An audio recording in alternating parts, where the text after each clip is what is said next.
আসসালামু আলাইকুম। আমরা চাঁদাবাজির একটা নতুন সংজ্ঞা শিখেছি গত ২ দিন ধরে। আপনারা নিশ্চয়ই শুনেছেন সড়ক সেতুমন্ত্রী যিনি আছেন রবিউল ভাই, তিনি এক সংজ্ঞা আমাদেরকে শিখিয়েছেন। রবিউল ভাইয়ের চেহারাটা দেখলে আমার একটা টকশোর কথা মনে হয়। যে চ্যানেলের এই হিজড়াটা আছে না, সময় ইসলাম, এটা এক টকশোতে ওনারা ডেকে নিয়ে ওই সময় ইসলাম যখনই বিএনপির কোনো লোকজনের ডাকতো, এদেরকে আওয়ামী লীগের সাথে মিলে একসাথে অ্যাটাক করতো। তো এর এক পর্যায়ে রবিউল ভাই সব খুলে টুলে দিয়ে উনি টকশোর মাঝখানেই বের হয়ে চলে এসেছিলেন। ওটা আমার খুব মনে হয়, এবং উনি কথাবার্তাও খুব সুন্দর করে বলতেন। তো হঠাৎ করেই ধরেন বিএনপির লোকজনের এই নির্বাচনের পরের দিন থেকে ওনাদের বডি ল্যাঙ্গুয়েজ, ওনাদের কথাবার্তাগুলো শুনলেই না মনে হয় সেই আওয়ামী লীগের একটা লোক বোধহয় কথা বলছে। একদম চেহারা, কথাবার্তার ধরন, দাম্ভিকতা, এগুলো ওই ঠিক আওয়ামী লীগ যেভাবে। এই যে মন্ত্রণালয়টা, এই মন্ত্রণালয়টাও কিন্তু, এই সড়ক সেতু মন্ত্রণালয় কিন্তু ছিল কাওয়া কাদেরের। এই কাওয়া কাদেরও কিন্তু ঠিক এইভাবেই কথা শুনলেই শরীর জ্বলতো। তো বিএনপির যেই ভাইদের কথা শুনলে এত ভাল লাগতো, একদম নিজের মনে হতো এরা আমার আমার আপনজন, আমার আপন ভাই, এরকম মনে হতো। সেই মানুষগুলো হঠাৎ করে রাতারাতি এত চেঞ্জ হয়ে গেল, বিশেষ করে নির্বাচনের এই আগের থেকে। অনেকে আমাদের প্রশ্ন করেন, ভাই আপনারা কেন সরাসরি বিএনপির বিরুদ্ধে, এই আজকে যে বাংলাদেশ দেখছেন না, এটা আমরা অনুমান করতে পেরেছিলাম, এই জন্যই বিএনপির বিরুদ্ধে গিয়েছিলাম। তো ওনারা নির্বাচনের আগে থেকে আওয়ামী লীগের লোকজনকে করে দিবে, আপনার নির্বাচন এই রাজনীতি করার সুযোগ দিবে, সব মামলা তুলে নিবে, এই যেগুলো বলেছে, এবং সেটা এখন করছে। আপনারা দেখছেন বিভিন্ন জায়গায় অফিস টফিসগুলো দিচ্ছে। তো এটার বিএনপির সামনে ধরেন দুইটা পরিণতি এখন, যে অবস্থায় তারা চলছে সেটাতে। 1981 সালে জিয়াউর রহমান এইভাবে এই হাসিনাকে নিয়ে এসেছিল। 17 দিনের মাথায় জিয়াউর রহমানকে হত্যা করা হয়েছিল। খালেদা জিয়া, তিনি এই আপনার 96-এ যখন এই হাসিনাকে আপনার স্পেস দেয়, উনি কিন্তু 15ই ফেব্রুয়ারি একটা নির্বাচন করেছিল 96-এ। সেই নির্বাচনে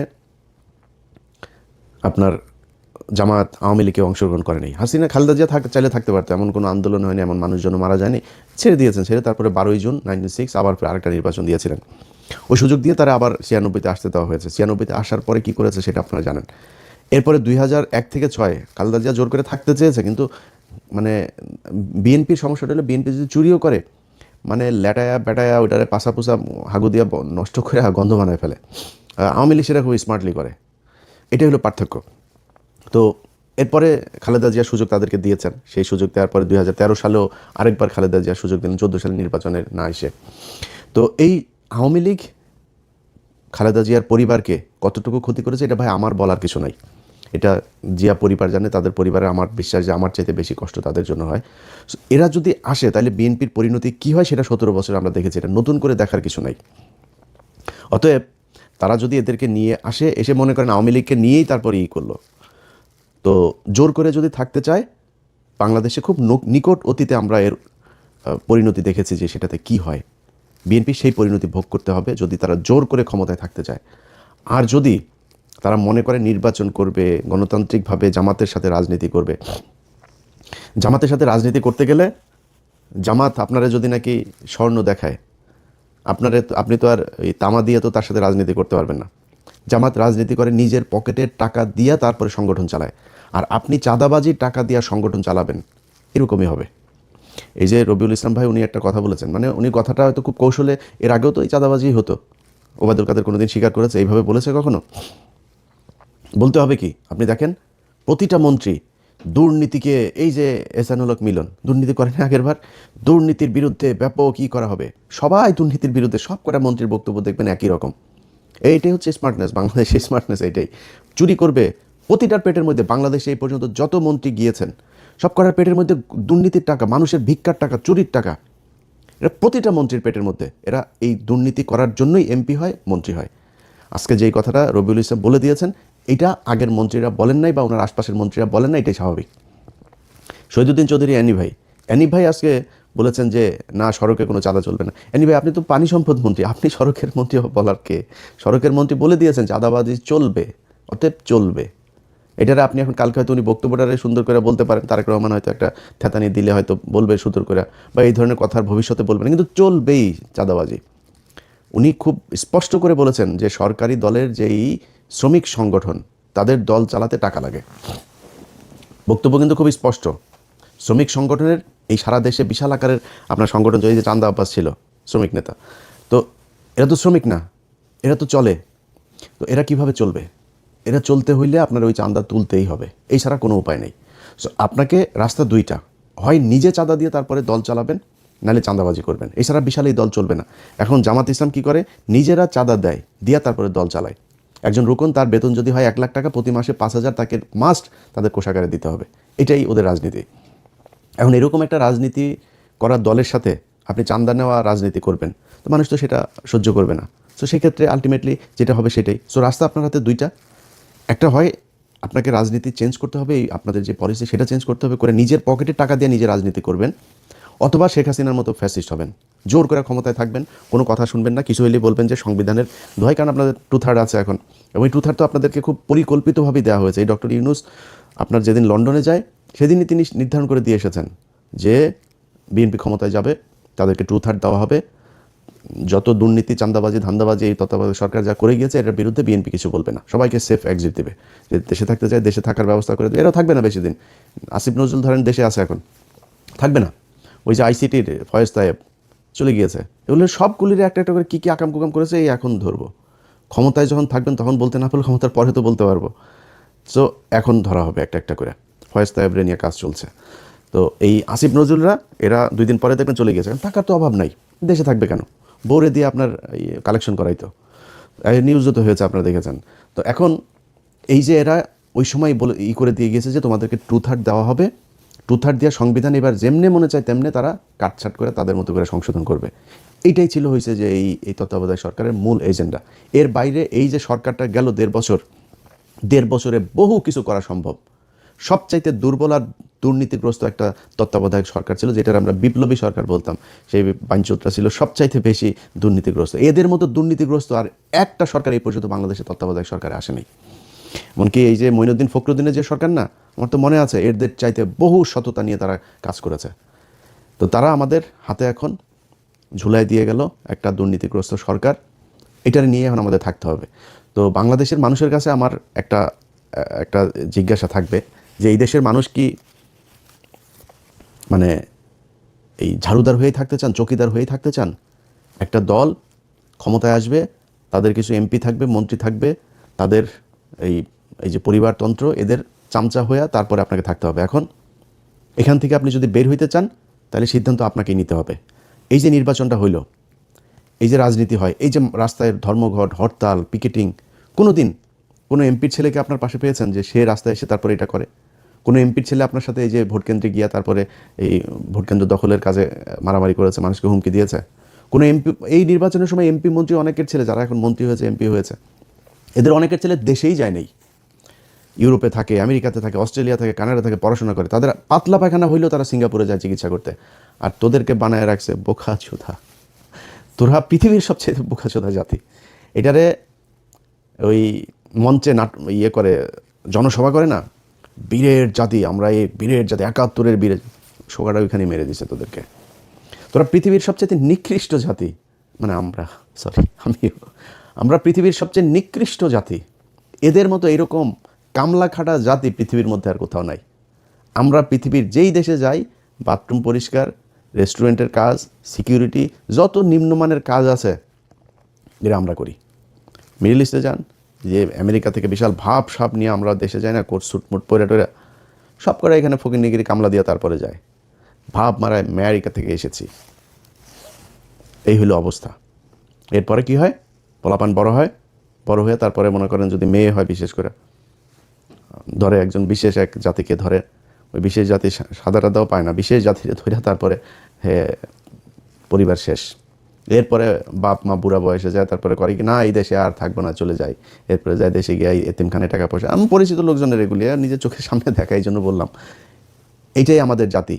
আমরা, আমার দেশ নাকি সোনার বাংলাদেশ, এই সাউয়ার বাংলাদেশ রে, সাউয়ার বাংলাদেশে বাংলাদেশের মানুষ থাকতে পারে না। দেশের মানুষ বাইরে যায়, কামলা দেয়, টাকা পাঠায়, সেই টাকা ওরা পাচার করে বিদেশে পাঠায়। এটাই হলো বীরের জাতি। তোদের যদি লজ্জা থাকে তাহলে ভবিষ্যতে এদের এই ঠিকাদার, পাহারাদার, চৌকিদার, কামলা দিতে সামনে আর যাবি না। তোদেরকে দিয়া এই নির্বাচনের মাঠে কেন্দ্র দখল করায় তোদের কি চাকর বানায়? তোরাই চাকর। প্রতিদিন এই যে ট্রাকের মধ্যে থেকে যে চাঁদাগুলি নেন, এটা কিন্তু এমপির কোনো ছেলে নেয় না, মন্ত্রীর কোনো ছেলে নেয় না, কিন্তু এটা টাকার ভাগ কিন্তু একদম শেষ মাথা পর্যন্ত যায়। টাকাটা উঠায় কাঁদে দিয়ে তোরে দিয়ে উঠায়, তুই কামলা, ওইখানেও তুই কামলা। সো এই তোদের মতো কামলাদেরকে দিয়া এই দেশে এরা রাজনীতি করে এদের ছেলে মেয়েদেরকে বিদেশে পড়াশোনা করায়, নিজেদের কিছু হইলে তারপর ট্রিটমেন্ট নিতে যায় সিঙ্গাপুর, থাইল্যান্ড, ব্যাংকক। বাংলাদেশে এদের ট্রিটমেন্টও নেয় না এরা। এইভাবেই চলছে, একদম চোখের সামনে এইভাবে চলছে। প্রতিটা মন্ত্রী এমপি সব করার সন্তানের পেটের মধ্যে চুরির টাকা, দুর্নীতির টাকা, এই দেশের মানুষের ভিক্ষা করা টাকা এগুলি। এই যে বলেছে না যে এদেরকে চাঁদাটা নাকি এমনিতেই যারা স্বেচ্ছায় দেয়, স্বেচ্ছায় মিয়া ফাও কেউ টাকা 1 টাকা দেয়, আর যদি স্বেচ্ছায় নিতে চাস তাহলে তোর লোকজনের বল থাল নিয়ে বসতে, আল্লাহর রাস্তায় 2টাতে এমনি বলতে বলবে। লাঠি একটা হাতে নিয়ে আমরা দেখি নাই এই চুয়াডাঙ্গা থেকে ঢাকায় আসতাম, মানে শুরু হয় আপনার একদম ঝিনাইদহ থেকে শুরু হইতো, মাগুরা, ফরিদপুর, রাজবাড়ী, এইদিকে মানিকগঞ্জ, সাভার, পুরোটা গাবতলী থেকে একদম পুরোটা আপনার এই চাঁদাবাজি চলতো। লাঠি একটা নিয়ে 3-4টা পোলাপান দাঁড়ায় থাকতো, এরা বিভিন্ন জায়গায় এই যে বিট করা, ওই যে বামগুলো করা, যাতে ওইখানে আসলে আপনাকে গাড়ি থামাইতেই হবে। এবং কন্ট্রাক্টর ওই জায়গায় জানতো কয় টাকা দিতে হইতো, ওই টাকা সে হাতের মধ্যে রাখতো, দিয়ে চলে আসতো, কোনো বার্গেনিং নাই, এটা ধরা বাঁধা। সো সবাই জানে আপনাকে দিতেই হবে, তাই আপনি দেন। আপনি থাল নিয়ে দাঁড়ায়েন তো দেখি স্বেচ্ছায় কীরকম দেয়। সো এটা স্বেচ্ছায় টাকা না, আপনি জোর করে ভিক্ষা নিচ্ছেন। এই ভিক্ষার টাকা একদম শেষ দলের শেষ মানুষ পর্যন্ত যায়, এটাই যায়। মনে করার কোনো কারণ নেই যে এমপিরা যে আপনার মনে করেন দলের সর্বোচ্চ নেতাদেরকে আপনার এই যে টাকা দিয়ে তারপর মনোনয়ন নিয়েছে, ও এমপি টাকা কই পায়? ও একদম একদম এই ভিক্ষুকের কাছ থেকে যে টাকাটা নেয়, ফুটপাতের যেই একজন হকারের কাছ থেকে যে টাকা নেয়, মেথরের কাছ থেকে যে টাকা নেয়, সব টাকা ওইখানে যায়। তোদের পেটে এমন কোনো অসভ্য টাকা নাই, এমন কোনো ছোট টাকা নাই যেই টাকা তোদের পেটে যায় না। সো এটাই হলো বাংলাদেশ। যারা কিনা কাজ করে খায় তারা নিজের হালাল পয়সা তারপরে খায়। এই হালাল টাকাটারে তোরা মানে হারাম করে তারপরে এই এই এই এই নিকৃষ্ট এই টাকা পয়সা তোরা খাস, এটাই হলো গিয়া তোদের মানে রাজনীতি। সো এই রাজনীতি করে যদি নাকি তারা বাংলাদেশে ক্ষমতায় জোর করে থাকতে পারবে, কিন্তু যদি তারা মনে করে যে কম্পিটিশনে যাবে তাহলে সম্ভব না। এবার এই দেশের মানুষ হুমড়ি খেয়ে পড়েছিল দাঁড়িপাল্লায় ভোট দেওয়ার জন্য। কেন, কী কারণে? মানুষ এই চাঁদাবাজি, মাস্তানি, দখলবাজি এখান থেকে বের হতে চেয়েছিল। এই কারণে মানুষ দাঁড়িপাল্লাকে দেখতে চেয়েছিল যে দাঁড়িপাল্লা আসে।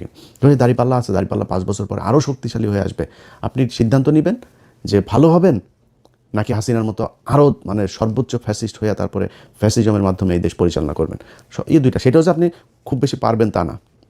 আমরা ভাই এই গত 17 বছরে দেখলাম তো, আজকে এই যে বাবারে বাবা সারা দেশ বিএনপি, হারি বাবারে বাবা সব বিএনপির লোকজন, বিএনপি সারা দেশে কোনো লোক নেই, রাতারাতি চেঞ্জ হয়ে যায় পরিস্থিতি। এগুলো আমাদের চোখের সামনে দেখা। আমরা তো জীবনের অর্ধেক বয়স পার করে ফেলছি, আল্লাহ জানি না কতদিন বাঁচায় রাখবে। তো যদি ফুল বাঁচায় রাখে তাও অর্ধেক পার করে ফেলছি। এখন ধরেন এই সময়ের ভেতরেই খুব কঠিন কঠিন সময় আমাদের এই আমরা মানে খুব সৌভাগ্যবান বলেন আর দুর্ভাগ্যবান বলেন, আমরা কিন্তু অনেক কিছু দেখেছি যেটা পৃথিবীতে হয়তো খুব কম জাতি দেখবে। আমরা হাসিনার মতো এরকম এক ফ্যাসিজমের পতন দেখেছি, আমরা কোভিড দেখেছি, 1/11 দেখেছি, অনেক কিছু দেখেছি কিন্তু আমরা। সো এই যে আমরা চোখের সামনে যেগুলো দেখলাম, যে অবস্থাগুলো, এগুলো আপনাদের জন্য উদাহরণ। এই উদাহরণ দেখে আপনি যদি ঠিক না হন তাহলে তার কিছু বলার নাই। আপনার আশপাশে আজকে যত মানুষজন দেখছেন, এই মানুষ আপনার পাশে ছিল না, থাকবে না, এটা আপনারা জানেন খুব ভালো করে। আজকে যে ব্যক্তি এমপি হয়েছে সে যদি মনোনয়নটা না পেত না, বা আজকে ওই যে এই কাউয়া ইয়ের কথা দেখেন, ওই যে এই হারুন পাপিয়ার ঘর জামাইটা, এর আশপাশে কেউ আছে? ওই যে কুমিল্লায় মঞ্জুর মুন্সি বাড়িঘর জ্বালাই দিয়েছে নির্বাচনের পরের দিন। কেউ ঠেকাতে পেরেছে? কেউ তার পাশে আছে? কেউ পাশে নেই। আপনার পাশে যে চৌকিদার, দফাদার, যেই ছিনতাইকারীটারি, যেগুলো মাদক ব্যবসায়ী এগুলো থাকে, এগুলো সবাই ওই জন্যই, কিছু খাওয়ার জন্যই থাকে, এছাড়া থাকে না আপনার পাশে। তো আজকে যারা আছে এরা থাকবে না কালকে। আর জামাত ইসলামের এক নেতার সাথে কথা বলছিলাম, জামাত ইসলাম আমি বললাম যে ভাই মনে করেন আপনাদের উপরে আবার ফের সেই আগের মতো জঙ্গি নাটক টাটক সাজায় নানানভাবে আপনাদের উপরে প্রেশার ক্রিয়েট করা শুরু করলো, কী করবেন? বলছে আমরা রাজনীতি ছেড়ে দেবো, আমরা মানুষ তৈরি করব। আমরা তো আর কিছু ধান্দাবাজির জন্য তো আমরা রাজনীতি করি না, আমরা সরে যাব। আওয়ামী লীগকে যদি তারা স্পেস দেয় নিয়ে আসে, তারপরে আওয়ামী লীগকে দিব রাজনীতি করতে। আওয়ামী লীগে বিএনপিরে সোজা বানায় ফেলার একদম যা রাস্তা সেগুলো তারা জানে এবং সামনে তারা করবে। ব্যাস শেষ। আমি শুনে তাজ্জব হয়ে গেছে, যেমন বলে কি, হ্যাঁ যদি এটা জামাত ইসলাম যদি এটা করে, বিএনপি যদি ধরেন এদেরকে নিয়ে আসে, জামাত ইসলাম যদি ওইটা করে, তাহলে বিএনপি বলে দল থাকবে না বাংলাদেশে, জামাত ইসলাম থেকেই যাবে। জামাত ইসলাম রাজনীতি করুক আর অরাজনৈতিক সংগঠন থাকুক, তাদের যে আদর্শ সেটা তারা বাস্তবায়ন করে নিয়ে যাবে। কিন্তু আপনি পারবেন না। আপনি ক্ষমতায় থাকলে আছেন, ক্ষমতায় না থাকলে নাই। আমরা এটা নিজের চোখে দেখেছি। একটা ককটেল ফোটার পরে কীভাবে সব দৌড় দেয়, কেউ ছিল না এদের পাশে। নিজের পার্টি অফিস, সেই পার্টি অফিসে পর্যন্ত যাইতে পারেন নাই। পার্টি অফিসের ঘরের হালকা করে এই কেচি গেটটা লাগে, আবার খোলেন, আবার এই চোর পুলিশ খেলা আমরা দেখেছি। এটাই তো বিশাল এই রাজনৈতিক দলের অবস্থা না? সো ক্ষমতা থাকবে না, আপনারাও থাকবেন না। আওয়ামী লীগ যদি নাকি আওয়ামী লীগকে আপনি করে দিবেন, আর ভারত মনে করেন আপনার চেয়ে আওয়ামী লীগকে দূরে রাখবে ক্ষমতার চেয়ে, ভারত সর্বোচ্চ জিনিস দিয়া তারপরে আপনার ভাই আজকে মিডিয়া দেখছে না যে একটা আপনার লোক না, এরা আপনাকে খাম্বা তারেক বলেছে, এরা আপনাদের খালেদা জিয়ার বিরুদ্ধে কথা বলেছে, এরা বলেছে। আপনি যান গেল 1 বছর আগেও আপনি সময় টিভি, 71 টিভি টক শো দেখেন, তাদের নিউজ দেখেন, কত জঘন্য ভাষায় কথা বলেছে। তারাই এখনো বসে আছে, আপনি তাদেরকে টাকা পয়সা টয়সা নিয়ে কিচ্ছু করেন নাই। এটা আপনারা করেছেন।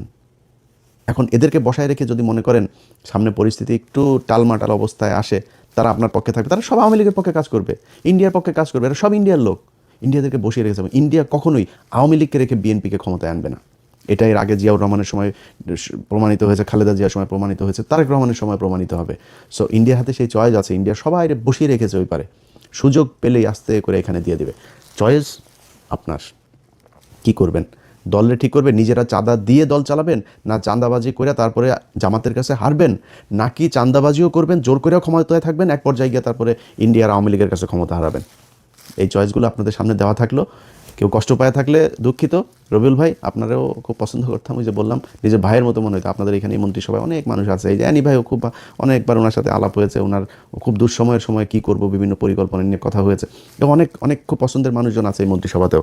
তো সেই মানুষগুলো হঠাৎ করে কথাবার্তা যেন কেমনে কেমনে বলে, তো এটা খুব খারাপ লাগে। আশা করি যা বললাম এটা বুঝবেন, আপনার সমালোচনা আপনার ক্ষতি করার জন্য না। আমরাও চাই বাংলাদেশে বিএনপি আর জামাত ইসলাম দুইটা দল থাকুক, আসুক বাই রোটেশন, তারা ক্ষমতায় আসুক, একবার উনি আসুক, একবার উনি আসুক, 2 বছর এই দল থাকুক, 1 বছর ওই দল আসুক, চলো, কোনো সমস্যা নেই। কিন্তু সবার কম্পিটিশনটা হবে ক্ষমতায় আসার জন্য না, কম্পিটিশন হবে আমি কার চেয়ে কত ভালো রাষ্ট্র চালাইতে পারি, মানুষকে কত ভালো সার্ভিস দিতে পারি, এটার উপরে। এই যে এক বিকাশ নুরু, তারে বসানো হয়েছে আপনার প্রবাসী ইয়েতে, একে মনে করেন এ এখন লাইসেন্স খুলবে, চাঁদাবাজি করবে, পাগল হয়ে যাবে এর অত্যাচারে।